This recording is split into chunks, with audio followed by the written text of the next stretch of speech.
Assalamualaikum warahmatullahi wabarakatuh. Saya akan menjelaskan tentang ideologi fasisme. Saya adalah mahasiswa di Universitas Islam Negeri Maulana Malik Ibrahim Malang, Fakultas Sains dan Teknologi, jurusan Teknik Arsitektur. Nama saya adalah Muhammad Ageng Prayogi Romdan dengan NIM 20060611046. Dosen pengampu yaitu Muhammad Kamilus Zaman MPDI, mata kuliah Pancasila. Yang pertama ialah pembukaan dan akan saya jelaskan sedikit tentang latar belakang ideologi fasisme. Pada hakikatnya manusia hidup dalam wilayah dan kesatuan yang berbeda-beda. Kesatuan tersebut diciptakan dalam sebuah wadah, yaitu sebuah negara. Dalam pelaksanaannya, sebagian besar negara memiliki dasar, keyakinan, cita-cita, ataupun tujuan untuk mendirikan sebuah negara yang maju serta terpandang. Masyarakat mengartikan tujuan tersebut sebagai sebuah ideologi bagi negara. Setiap ideologi memiliki cara tersendiri dalam menjalankan negaranya. Namun, dari beberapa ideologi masih terdapat berbagai pendapat yang pro ataupun yang kontra. Jadi ada yang setuju dan masih ada yang tidak mendukung terhadap adanya ideologi yang dianut oleh suatu bangsa. Salah satu contohnya ialah ideologi fasisme. Selanjutnya kita akan masuk pada materi inti. Pertama-tama saya akan menjelaskan pengertian dari ideologi fasisme.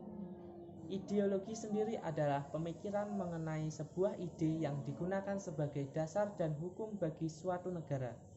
Dari segi etimologi, fasisme bermula dari bahasa lain yaitu fasis, yang berarti sekumpulan batang yang kemudian diikat pada kapak. Secara istilah, fasisme merupakan paham yang menggunakan prinsip bahwa seorang pemimpin yang mempunyai kekuasaan penuh terhadap setiap keputusan tanpa pengecualian. Jadi, ideologi fasisme ialah ideologi yang menggunakan prinsip bahwa kekuasaan berada di tangan penguasa atau negara secara penuh. Yang kedua, saya akan menjelaskan sejarah ideologi fasisme. Paham fasisme muncul pertama kali karena adanya gerakan politik eksploitasi yang terus meningkat di negara Italia setelah tahun 1919. Pada tahun 1922, pemerintahan Italia yang dipimpin oleh Benito Mussolini menggunakan fasisme sebagai ideologinya. Setelah Italia, mulai bermunculan negara-negara lain yang mengikuti ideologi fasisme, seperti Jerman pada tahun 1933 dan Spanyol pada tahun 1939. Kemudian, sehabis Perang Dunia Kedua, seluruh pemerintahan yang hadir di Amerika dan negara lain ikut mendeskripsikan negaranya sebagai negara fasis. Yang ketiga, saya akan menjelaskan tujuan ideologi fasisme. Tujuan ideologi fasisme secara umum yakni membuat individu dan masyarakat berpikir dan bertindak seragam. Untuk mencapai tujuannya, para fasisme menggunakan kekuatan dan kekerasan bersama semua metode propaganda bahkan genosida. Yang keempat, saya akan menjelaskan tentang ciri-ciri ideologi fasisme, yaitu pemerintah bersifat otoriter dan totaliter. Berikutnya, sistem pemerintahan satu partai. Berikutnya, negara dijadikan alat permanen untuk mencapai tujuan negara. Berikutnya, mempercayai adanya perbedaan antara orang yang memerintah dan yang diperintah, antara elit dan massa. Berikutnya, membenci kemerdekaan berbicara dan berkumpul. Berikutnya, tidak rasional. Berikutnya, tidak mengakui persamaan derajat manusia. Berikutnya, tidak mengakui oposisi. Kelima, saya akan menjelaskan unsur-unsur pokok ideologi fasisme, yaitu ketidakpercayaan pada kemampuan nalar. Berikutnya, pengingkaran derajat kemanusiaan. Berikutnya, kode perilaku yang didasarkan pada kekerasan dan kebohongan pemerintah oleh kelompok elit. Berikutnya, totalitarisme. Berikutnya, rasialisme dan imperialisme.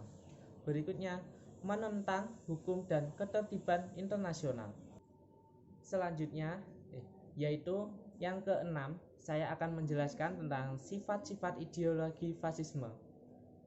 Sifat-sifat ideologi fasisme yaitu pertama, rasisme. Rasisme adalah ideologi yang mempergunakan penggolongan atau memisahkan golongan berdasarkan ciri fisiknya. Contoh, warna kulit. Yang kedua yaitu militerisme. Militerisme adalah pemerintahan yang dilatari oleh jaminan keamanan oleh kekuatan militer. Yang ketiga yaitu ultranasionalis. Ultranasionalis adalah suatu perilaku untuk menumbuhkan suatu negara serta merendahkan negara lainnya. Yang keempat yaitu dan yang terakhir yaitu imperialisme.